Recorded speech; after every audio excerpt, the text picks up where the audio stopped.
Welcome back to Kubernetes Crashcasts. I'm Sheila, and as always, I'm here with my co-host Victor. Before we dive in, I want to remind our listeners that if you're enjoying our show, please rate us on your favorite podcast platform. It really helps us reach more people and continue creating content you love. Today we're continuing our journey through the Introduction to Kubernetes season, and we're in the chapter What is Kubernetes? We've already covered the overview of container orchestration and the history of Kubernetes. Now we're excited to explore the use cases and benefits of Kubernetes. But first, let's start with a quiz question for our listeners. Victor, would you like to do the honors? Absolutely, Sheila. Here's a question to get our listeners thinking.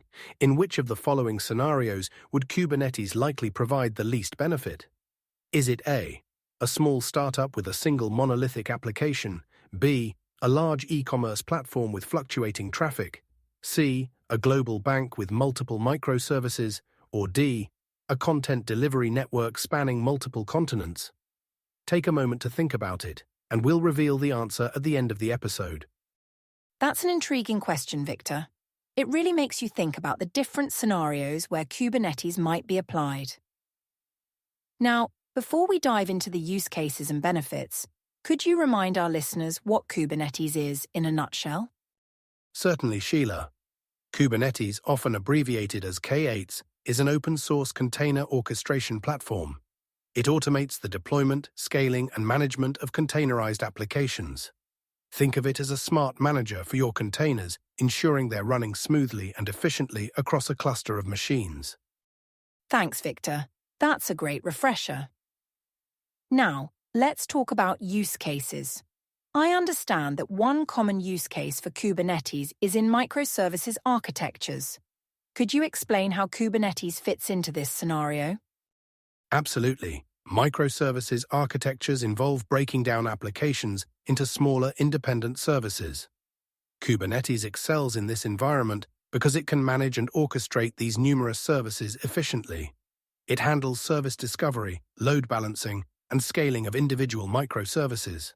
For example, an e-commerce platform might have separate services for user authentication, product catalog, and order processing. Kubernetes can ensure each of these services is running optimally and can scale them independently based on demand. That makes sense. So, if I understand correctly, Kubernetes acts like a skilled conductor, ensuring all the different instruments, or in this case microservices, in an orchestra play together harmoniously. Is that a fair analogy? That's an excellent analogy, Sheila.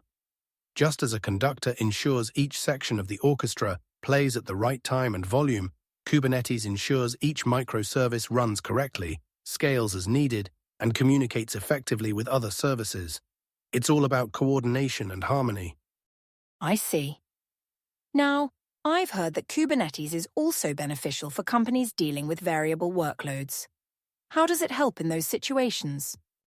Great question, Sheila. This is actually one of Kubernetes' key strengths. Many businesses experience fluctuations in traffic or workload. Think of an e-commerce site during a flash sale or a news website during a major event. Kubernetes provides automatic scaling capabilities. It can automatically add or remove instances of your application based on the current demand, ensuring optimal resource utilization and performance. That sounds really useful. But I'm curious, how does this compare to traditional scaling methods? What makes Kubernetes' approach better? Traditional scaling often involved manual intervention or pre-scheduled scaling events. This could lead to over-provisioning, wasting resources, or under-provisioning, poor performance.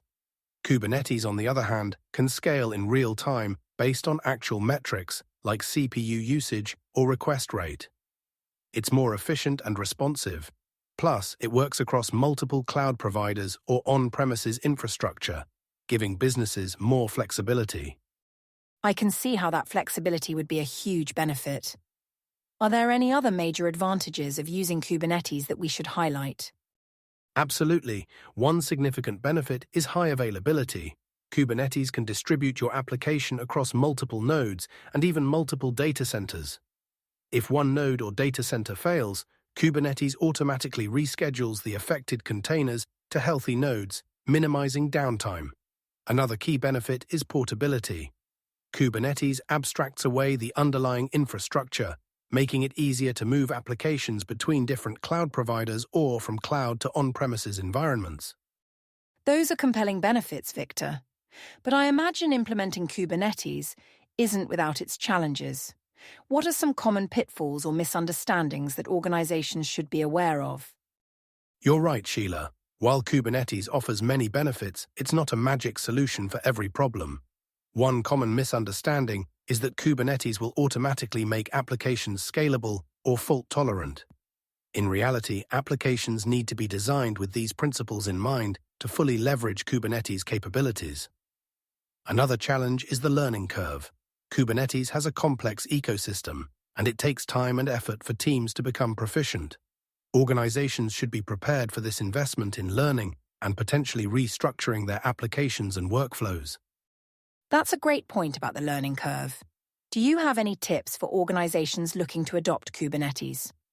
Certainly. Start small. Don't try to move everything to Kubernetes at once. Begin with a non-critical application to gain experience. Invest in training for your team. There are excellent resources available, including official Kubernetes documentation and certified courses. Also, consider using managed Kubernetes services offered by cloud providers initially. They can handle much of the underlying infrastructure management, allowing you to focus on learning Kubernetes itself. Those are fantastic tips, Victor. Now, before we wrap up, I think it's time to reveal the answer to our quiz question. Can you remind our listeners of the question and give us the answer? Of course, we asked in which scenario Kubernetes would likely provide the least benefit. The options were A. A small startup with a single monolithic application. B. A large e-commerce platform with fluctuating traffic. C. A global bank with multiple microservices. Or D. A content delivery network spanning multiple continents. The correct answer is A. A small startup with a single monolithic application. While Kubernetes can be used in this scenario, its benefits of complex orchestration, automatic scaling, and high availability are less crucial for a single, simple application. The other scenarios would benefit significantly more from Kubernetes capabilities. Thank you, Victor. To summarize today's episode, we've learned that Kubernetes excels in managing microservices architectures, handling variable workloads through automatic scaling, ensuring high availability, and providing portability across different environments. However, it's important to remember that Kubernetes comes with a learning curve and isn't a one-size-fits-all solution. Organizations should carefully consider their needs and be prepared to invest time in learning and potentially restructuring their applications to fully benefit from Kubernetes. Excellent summary, Sheila. I hope our listeners found this information helpful in understanding the use cases and benefits of Kubernetes. Thanks, Victor. And to our listeners, if you enjoyed this episode, please visit crashcasts.com and consider joining our Discord community. Your support on Patreon helps us continue creating this content. Don't forget to subscribe and rate our podcast. Until next time, keep crashing through the world of Kubernetes.